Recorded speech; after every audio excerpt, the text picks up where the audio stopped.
Urgent নির্দেশনা। বাংলাদেশের ছাত্র এবং জনতার অভ্যুত্থান চলছে, সেই অভ্যুত্থানের পক্ষ থেকে আপনাদের প্রতি এমার্জেন্সি যে নির্দেশনা দেওয়া হয়েছে এটা দ্রুত সমগ্র বাংলাদেশের সমগ্র নাগরিকের কাছে পৌঁছে দিবেন। বর্তমান সরকারের বিরুদ্ধে চূড়ান্ত অনাস্থা প্রকাশ করেছেন সরকারি কর্মকর্তা কর্মচারীরা। প্রশাসনে অস্থিরতা বিরাজ করছে, পুলিশ প্রশাসনে বিভক্তি দেখা দিয়েছে।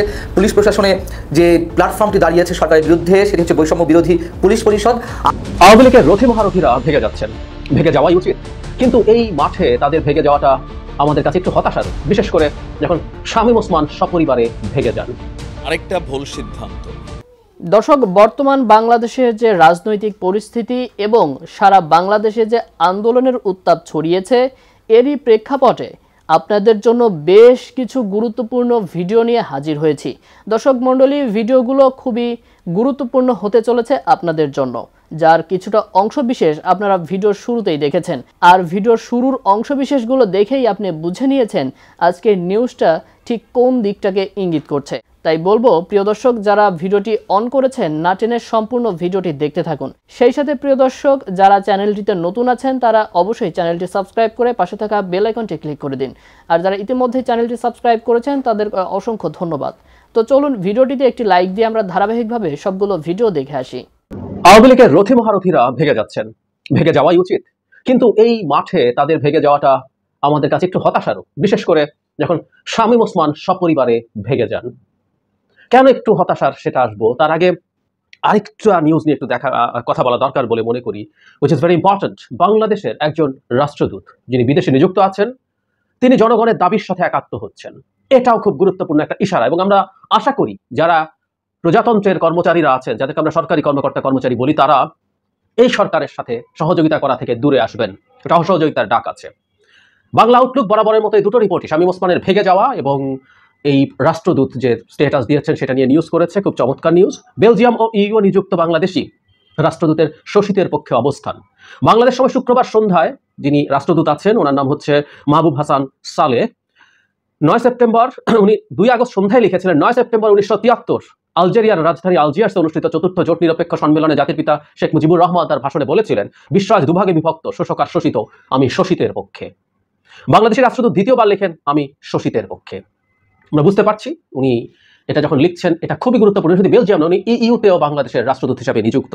যদিও মুজিব শোষিতের পক্ষে ছিলেন, সেটা ক্ষমতায় আসার পর আমরা আসলে আর দেখি কি নাই, সে আরেক আলোচনা। কিন্তু যখন রাষ্ট্রদূত এই কথাটা লিখছেন, এই মুহূর্তে বাংলাদেশের শোষিত বা মজলুমকে সেটা আমরা জানি, এবং তিনি তার অবস্থান পরিষ্কার করেছেন, আমরা তাকে আন্তরিকভাবে মোবারকবাদ জানাই। এবং এটারও একটা গুরুত্বপূর্ণ ইম্প্যাক্ট আছে, আমি ভিডিওর শেষ দিকে এসে বলছি।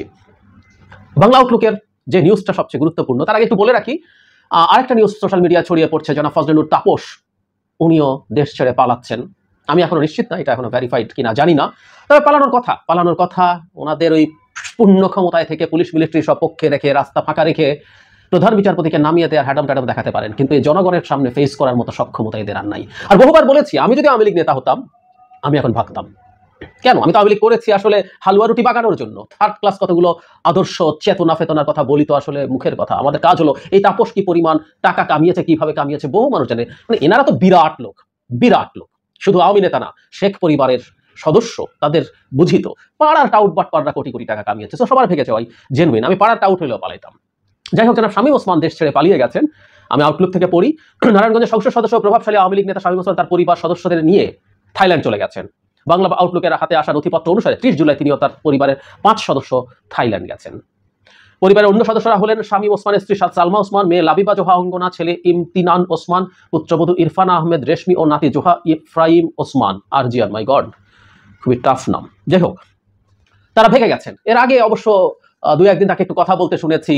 মানে বিরাট সাহসী, মানে নিজ এলাকায় একরকম রাজত্ব চালানো, নিজ এলাকায় যাকে তাকে পেটানো, শুধু না যাকে তাকে খুন করেও যার কিছু হয় না। আমি তোকে হত্যার কথা বলছি, এই পরিবার করেছে, কিছু আসে যায় না। এবং এই পরিবারের দায়িত্ব নিয়েছিলেন স্বয়ং প্রধানমন্ত্রী Sheikh Hasina. Can you remember? সংসদে এত প্রতাপশালী একজন মানুষ ভেগে গেলেন।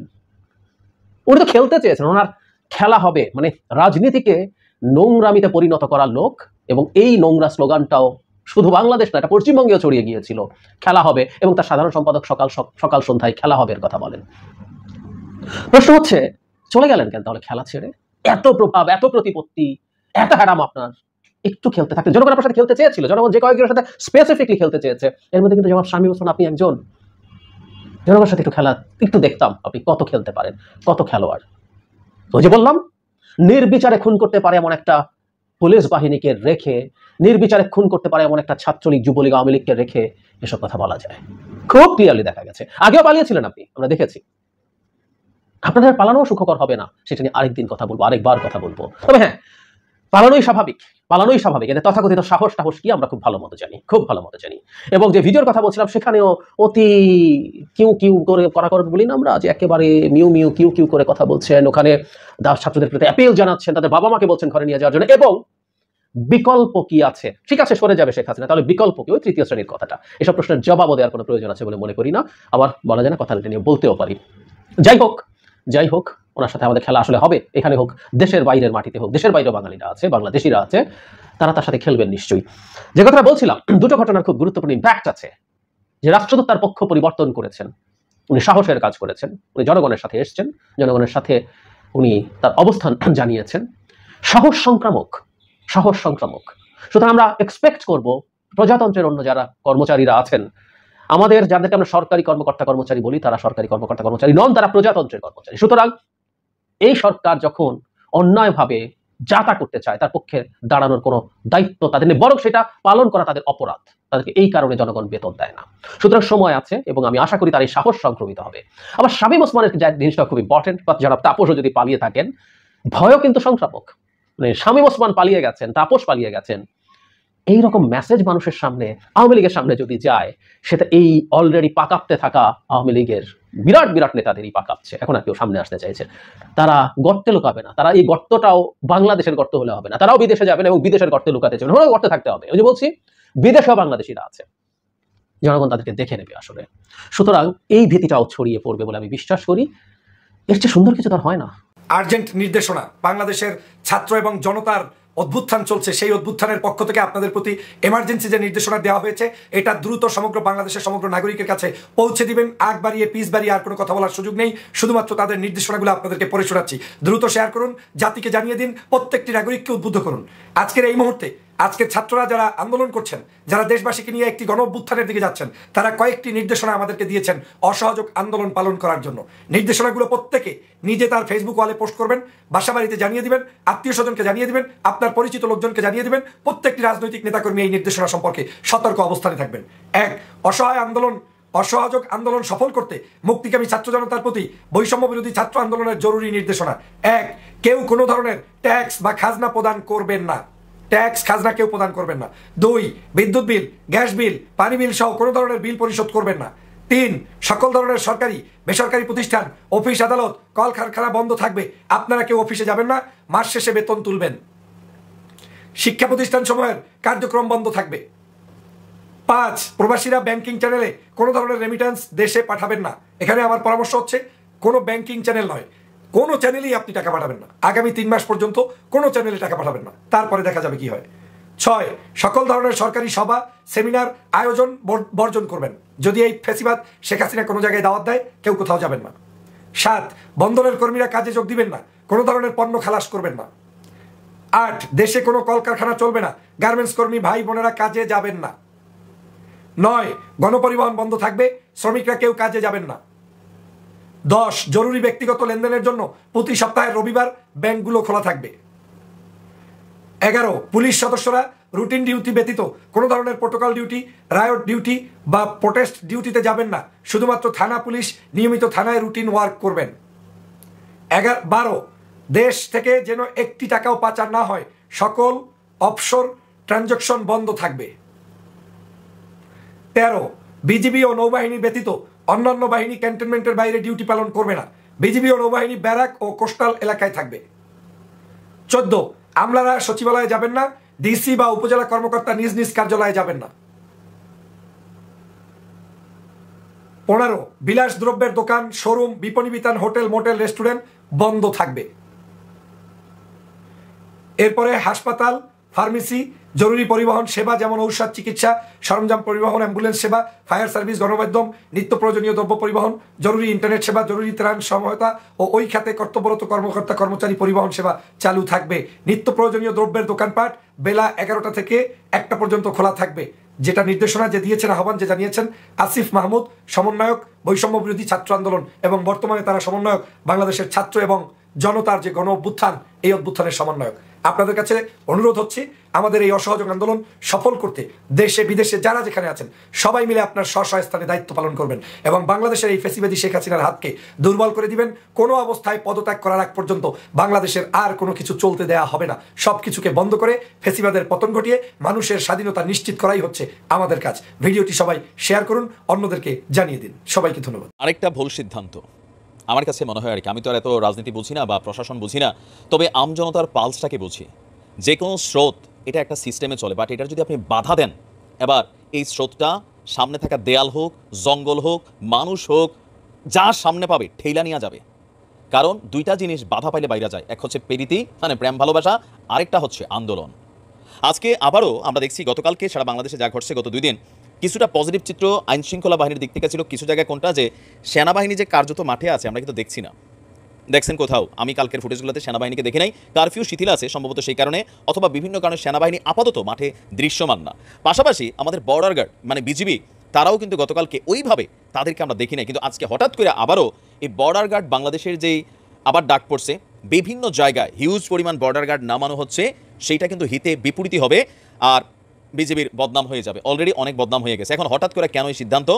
আজকে আপনারা জানেন যে বিক্ষোভ মহাসমাবেশের ঘোষণা দিয়েছে এই আন্দোলনকারী ছাত্রছাত্রীরা, আর আশঙ্কা করা হচ্ছে সারা দেশের বিভিন্ন জায়গায় অনেক কিছুই ঘটতে পারে। গতকালকেও পুলিশ বক্স ভাঙচুর হয়েছে, আওয়ামী লীগের অফিস জ্বালাই দেওয়া হয়েছে, তারপর হচ্ছে যে থানাতেও কিন্তু হামলা হয়েছে, পুলিশ সদস্য নিহত হয়েছে, সাধারণ মানুষ নিহত হয়েছে। তো সরকার মনে করছে এই সকল ইস্যুতে রাষ্ট্রীয় গুরুত্বপূর্ণ স্থাপনা অথবা আরও বিভিন্ন জায়গায় ঘটনা ঘটতে পারে। তো আমার পরামর্শ, নামাইতে চাচ্ছেন নামান, রাষ্ট্রীয় প্রতিষ্ঠানগুলোকে নিরাপত্তা দেওয়ার দরকার, দেন। ছাত্ররা প্রতিষ্ঠানে হাত দিবে না। আর আমরা আমাদের ছাত্রদের উদ্দেশ্যে বলি, রাষ্ট্রীয় কোনো প্রতিষ্ঠানে হাত দেওয়া আন্দোলনের অংশ হতে পারে না। হ্যাঁ, এখন যদি বিজিবি অথবা আমাদের সেনাবাহিনী আজকে নামবে কিনা জানি না, যে আজকে কারফিউ আবার হঠাৎ করে অফ করে দিয়ে মানে শিথিলটা বন্ধ করে দেওয়ার নামানো হয় কিনা আই ডোন্ট নো।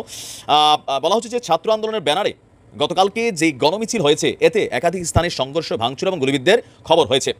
আর সর্বাত্মক অসহযোগ আন্দোলন এবং বিক্ষোভের এই ডাকের ফলে সার্বিক অবস্থা বিবেচনা করে রাজধানী ঢাকা সহ সারা দেশে বিজিবির টহল আরও জোরদার করা হয়েছে। বিজিবি সূত্র অনুযায়ী বলা হচ্ছে, রাজধানীর সচিবালয়, আগারগাঁও, ডিপ্লোম্যাটিক জোন, শাহবাগ জাতীয় জাদুঘর, কাকরাইল মোড়, নাইটিঙ্গেল মোড়, উত্তরা, মতিঝিল, শাপলা চত্বর, সায়েন্স ল্যাব, নীলক্ষেত, মোহাম্মদপুর, বসিলা এলাকায় টহল অলরেডি সম্ভবত রাত থেকেই জোরদার করা হয়ে গেছে। পরিস্থিতি বিবেচনায় পরবর্তী নির্দেশনা না পাওয়া পর্যন্ত সতর্ক অবস্থায় মোতায়েন এবং টহলে থাকবে আমাদের বিজিবি। আর আমরা যদি দেখছি যে সংবাদ মাধ্যমে পাঠানো তথ্য, আমাদের কালের কন্ট্রোল প্রতিবেদনটা হচ্ছে এটা।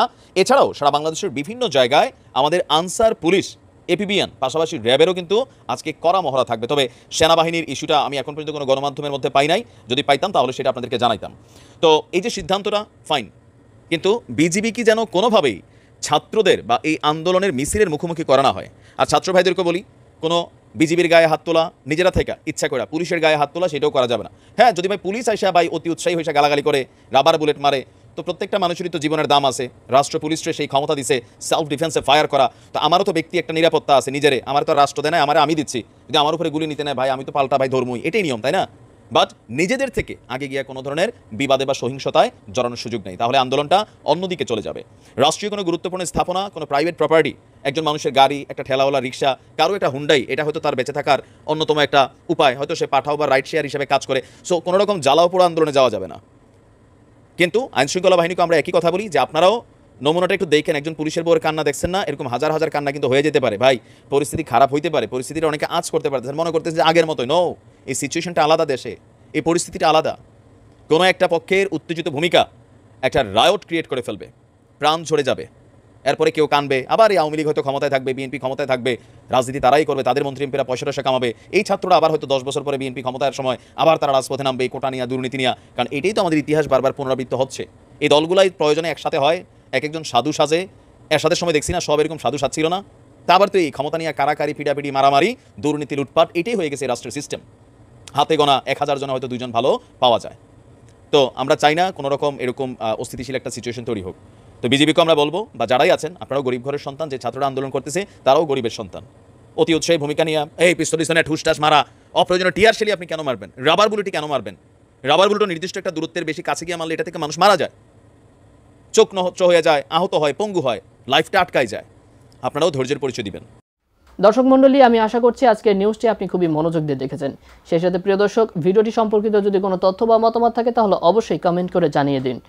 এতক্ষণ সাথে থাকার জন্য ধন্যবাদ। নিউজটি শেষ করছি এখানেই, ফিরছে আগামী ভিডিওতে নতুন কোনো টপিক নিয়ে। আল্লাহ হাফেজ।